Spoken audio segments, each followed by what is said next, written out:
Neymar না থাকায় ব্রাজিলের পরবর্তী ম্যাচে 10 নম্বর জার্সি কে পরবেন? ভিনিসিয়াস জুনিয়র, রদ্রিগো গুয়েস নাকি লুকাস পাকুয়েতা? আর মাত্র 4 দিন পরে অর্থাৎ আগামী শুক্রবারে দক্ষিণ কোরিয়ার বিপক্ষে মাঠে নামছে ব্রাজিল।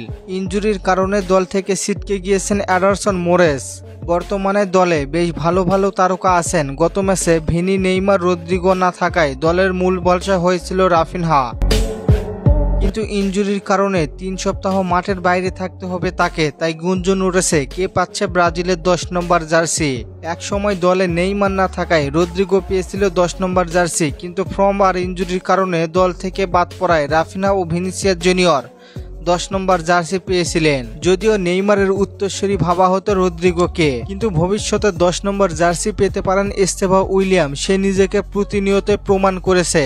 চেলসি এবং জাতীয় দল দুই জায়গায় দুর্দান্ত, তবে পরবর্তী 2 ম্যাচে রদ্রিগোর চেয়ে ভিনিসিয়াসই এগিয়ে থাকবে। তাই 10 নম্বর জার্সি ভিনিসিয়াস জুনিয়র পরবেন।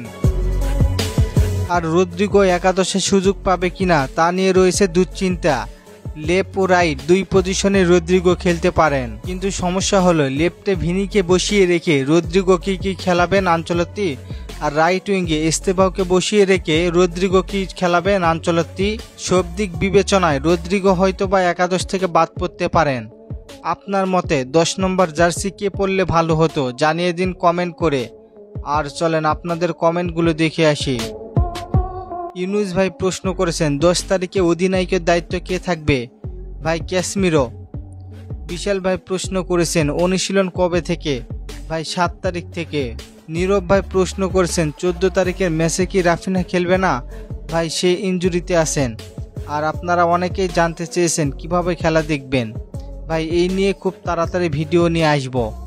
ধন্যবাদ সবাইকে প্রশ্ন করার জন্য। আর ফুটবলকে নিয়ে নতুন কোনো প্রশ্ন থাকলে করতে পারেন, পরবর্তী ভিডিওতে রিপ্লাই করব। ধন্যবাদ।